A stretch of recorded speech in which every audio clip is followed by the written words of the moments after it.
morning, good afternoon, good evening, wherever you are. It's morning for me. I'm driving in my car. I'm not going to leave this light on for very long, but this is meant to be heard, not necessarily watched anyways. Little light language.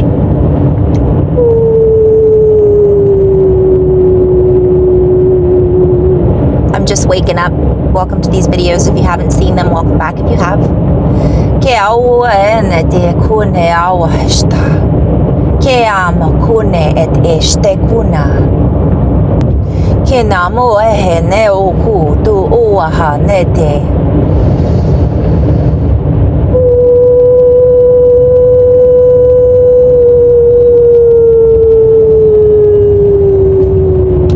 Ke na ue te sto kune a mawa he na kiki ai aha. Kia na ue he te yaha mokune. Dikina mokune he. Dina amaku ehe. Diaha sta kune. Tu kune hia. Muku ehe na te oaha te. Dikina amahati a uku inehe. Dina hak uahat ek inehe. Kuna a na he te oaha. Kuahana. And let us reconvene. Let us come back in alignment with a softer frequency, a softer harmonic, if you will. Let us lighten the load. Let us not place the load from one person to another. Let us open, expand, soften, accentuate. Play on words. Kune etia, ku et este kuana. Ku ahena at esta kua. Let us allow, for there are those that are unfolding at their own pace, kana'aku, on their own level, on their own spectrum. For they have chosen to be in alignment with a particular field of energy, a particular component of light, if you will. For all is light in essence, in its true form, kunehet eshta. I'm seeing information, and I'm seeing like dark and light playing together and interweaving. And by the way, when I'm saying dark, I'm seeing literally colors that are dark.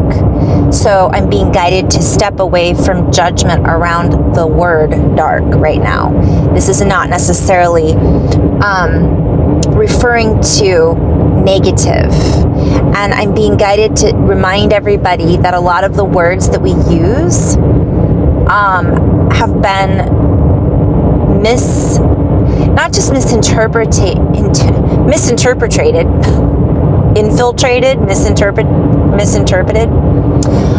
infiltrated. They've been filled with misinformation, or they've been used so many times in a negative connotation that now we associate that particular word with a negative connotation, and we miss the deeper meaning. We miss the multi-dimensional meanings that this word actually harnesses, because it's been used and harnessed by another objective, so to speak.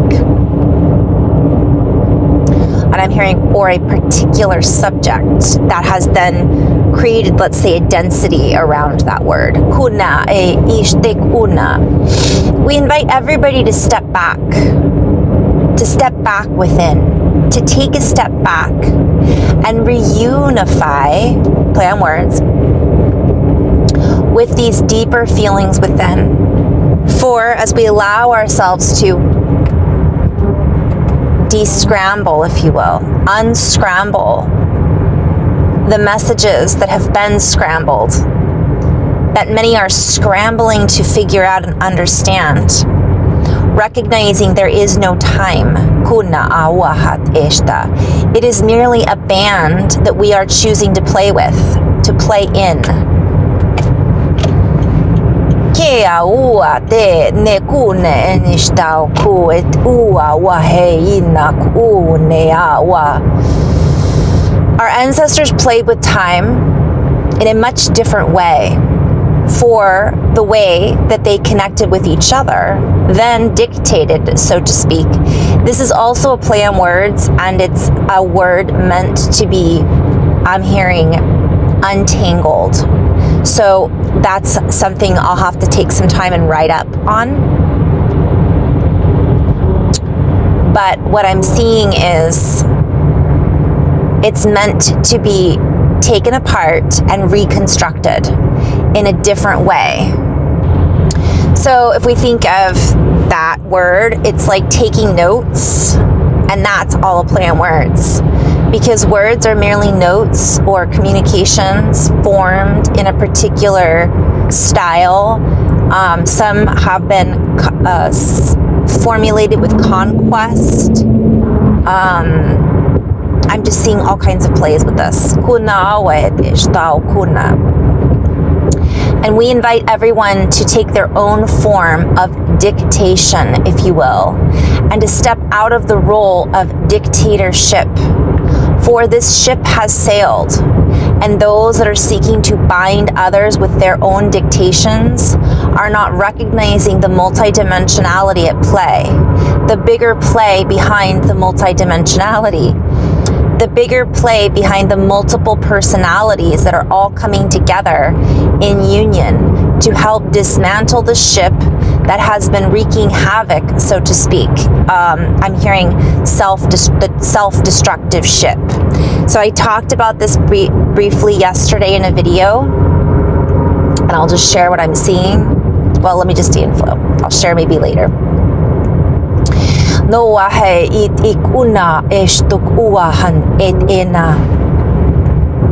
For those that are seeking to bind others with their words and parcels. Oh, play on words. I'm having a reference to land. This has been something that's been coming up for me this week. Property, ownership, land. My friend and sister Alicia was saying that there's things going on with the Ides of March, which I haven't really looked into, and land, law, and parcel. She didn't say parcels, but now I'm seeing this combination. Many of us are feeling the need to control what it is that we have been parceled, or control how much we are parceling out to others. There becomes a rulership involved where we feel as a human having a human experience that we own a particular rule. A particular definition has become our defining experience. When I say our, I see that spelled H-O-U-R. So it's time, but also ours, like what's mine is yours, but literally that's being taken to the extreme. Like, this is mine, this is how this works, and this needs to be yours too. So it's not what mine is yours, here you go, I'm sharing. It's these are my rules based on my parcel of reality, and therefore you must play by these rules as well. And I'm being invited to look at this from all angles, because this is happening in multiple rulerships, is what I'm hearing, whether it be social, political, economic,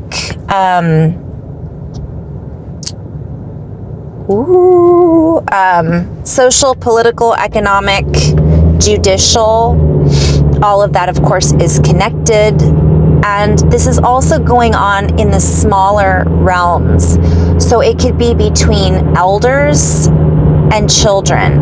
It can be, or parents and children. I am the parent, I know better, and sometimes that may be true, but it isn't always the case.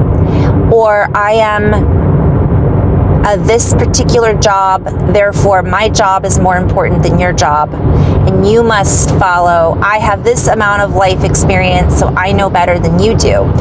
And while sometimes that can be very helpful, it isn't the way of the new paradigm. That paradigm has shifted, is what I'm being guided to remind everybody. And to start learning that it isn't our job to dictate to other people. But this is beyond just that. This is like such a multi-dimensional message. And so there's many layers within layers here. Keo en ek iwaha ya an ok unehe. we're being invited to step back within our frame of what we are basing our reality on. So this does not mean to not expand or not to speak one's truth when we are expressing our feelings, such as, and I'm in flow right now, such as, I feel sad because you've treated me this way and this has been an unkind treatment. Or what I am seeing with this treatment of animals will not stand in my reality, for it is not kind. However, so I'm seeing like, all right, if somebody's being really speaking up for our truth, someone is bullying, that's a form of speaking up our truth to a dictator. However, there are some aspects of I'm seeing so much. So we'll just use a victim mentality. Yes, there is someone who's being bullied, for example, a child, and it is our responsibility to take action and say, no, I will not stand for that, and right that wrong, so to speak. But on the flip side, there are people who are using a victim role, and they are filling that role and pulling others into that belief structure and matrix in which that is not necessarily the truth, if that makes sense. And I'm just using that as one example. Victim is one perspective. The other perspective is, let's say it's a minister saying, this is the right way to behave. Let's say it has to do with a particular topic. This church will not allow this, for example, and you must agree with this because you are part of this. It's kind of like I talked about this the other day, it's like you are a fruit, apples and bananas. We're going to talk apples and bananas, apples and oranges. So you must behave this way because you're a fruit. But apples do not behave the same way as oranges. Therefore, they cannot be compared or treated or put into a same category or box. And therefore, it's so complex. I'm just seeing, take a step back and go within, because one person's journey is not necessarily our journey. And it's that softening. Again, coming back into that ability to soften and not be so harsh in it's not just judgment, and I'm hearing standards. So that's a play on words too. What we're standing behind may be based on old paradigms, and we may not be seeing the bigger picture, because I'm hearing we're holding the line tightly.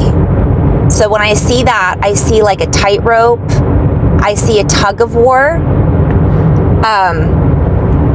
and I also see the line as in like cords and ropes. I'm just seeing everything's being shaken to its very foundation and core.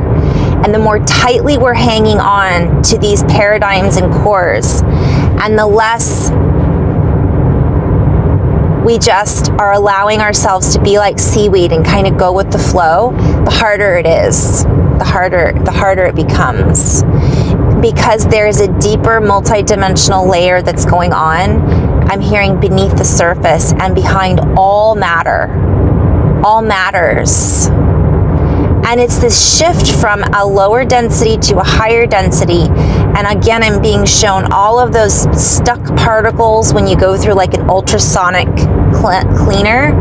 They're all of these chunks, and people are hanging on to them for I'm hearing dear life, because that's their way of life that they've known up until this point in this reality. But what I'm being shown is, if you look at a circle with all the lines jutting out to different points, that's multidimensionality, and recognizing that this is all connected to source and bigger points of reference is what I'm hearing. Tua mokuena oku estano kune.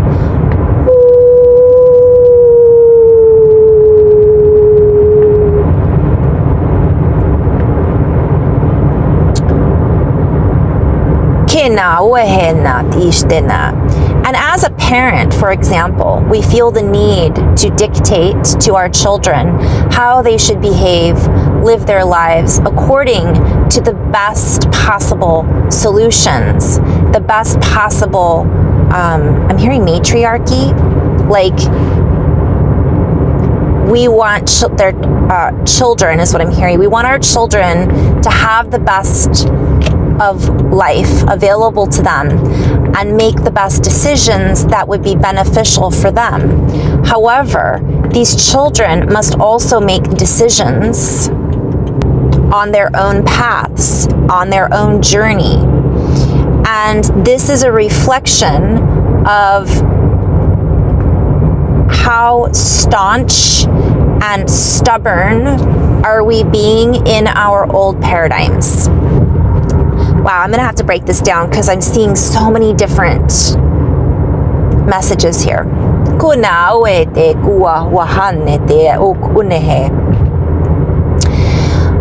And there is a fine line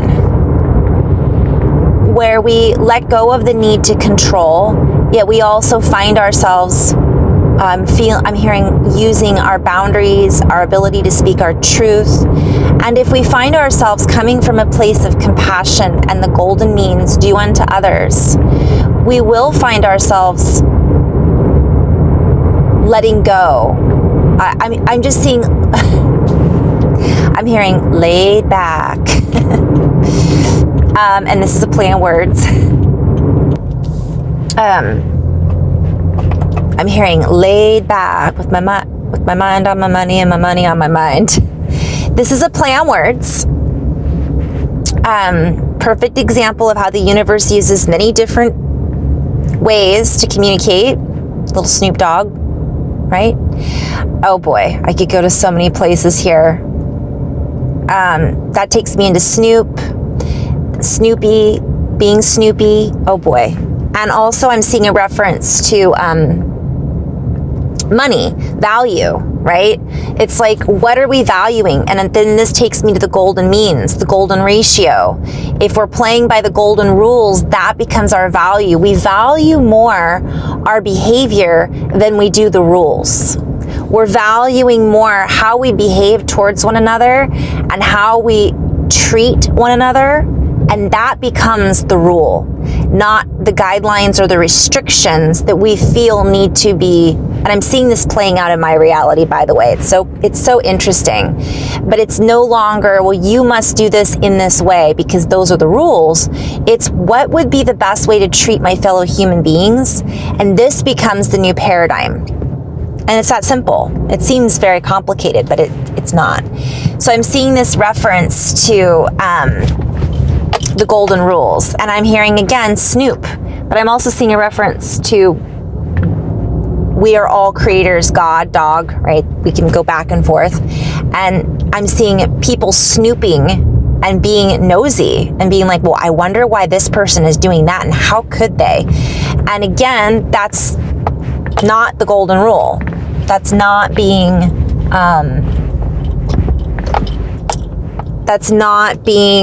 operating from our highest potential. It's so funny. I'm stopped now, so I'm just going to take a moment and finish this. So we're being invited to use our own discernment, and again, staunch, S-T-A-U-N-C-H, I think is how you spell it, is kind of coming up for me. So it's like, soften. We don't have to be so aggressive about this because everybody's going through their own stuff, their own journey. They're going through their own ways of processing. And it might take some people a little bit longer, but this isn't just about that. It's letting go. So I'm going to go back into flow. Thank you, coffee. Anybody feeling this time change in the US? I am.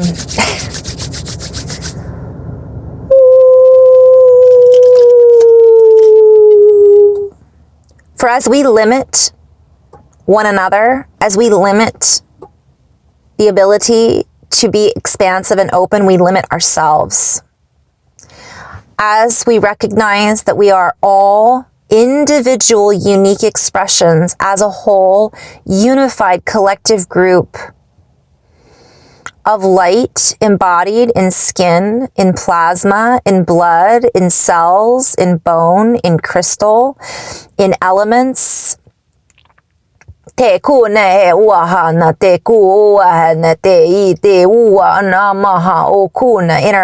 with one another, interacting in this complexity of creation, interacting in the simplicity of self-realization, realizing the deeper sense of self. We let go of the need to compartmentalize one another. We let go of the need to compartmentalize our reality. We let go of the need to categorize everything into a box. And then we fit into the puzzle, we expand, and the box becomes a morphing metamorphosis of light particles exchanging information in a dialogue. It opens up the dialogue and releases self-restriction. Realizations expand, and those that are in conflicting bandwidths, then learn to harmonize based on the universal currency. Again, I'm seeing this back to with my mind on my money and my money on my mind. It's like, are we focusing on the old mind mentality? Are we focusing on the old value system? Are we focusing on the old need to control? Are we focusing on the golden, the mine, the heart of gold, rather, and that golden mind? The collective becomes a quantum field interaction, interacting with itself in true unification, in tri-emergence. I'm seeing the child, the mother, the father, all merging as this beautiful co-creative interaction, not putting in one in a particular, I am a woman, therefore I should be this way, meaning I know best because I am mother. I know best because I am father. I am a child, therefore I cannot speak my truth. Parents know best, and vice versa. I'm seeing people covering up their inner child because they have to fulfill a role of being a father figure. I'm seeing a mother covering up her, or a father covering up his ability to be soft because he has to be a father figure, or he fits into a certain role model, and vice versa. A mother not necessarily speaking her truth because there's all kinds of variations with this, or becoming overbearing because of that inability to be and play in that divine feminine openly. Kukuin, I'm hearing candidly. Tekish tek uahana. We are all being reminded that as we interact and commingle with each other, we create this reality together. Yet, we also create our own bubble that is defined by our own thinking, our own process and mechanics based on our perspective, life experiences, thoughts, patterns, words, habits, actions.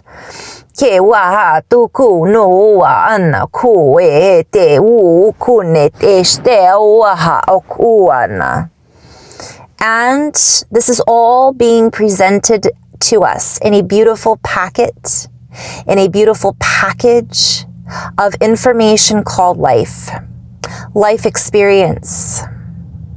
There are so many layers that we are in the process of unpacking and weaving with.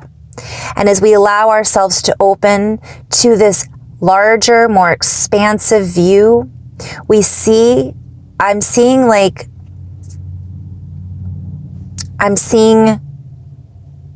the sunrise. It's dark. We're sitting outside, and all of a sudden the sun comes out, and we're able to, it lights up everything. And the dark is beautiful, that being in silence and just kind of letting it unfold. And then speaking from that space.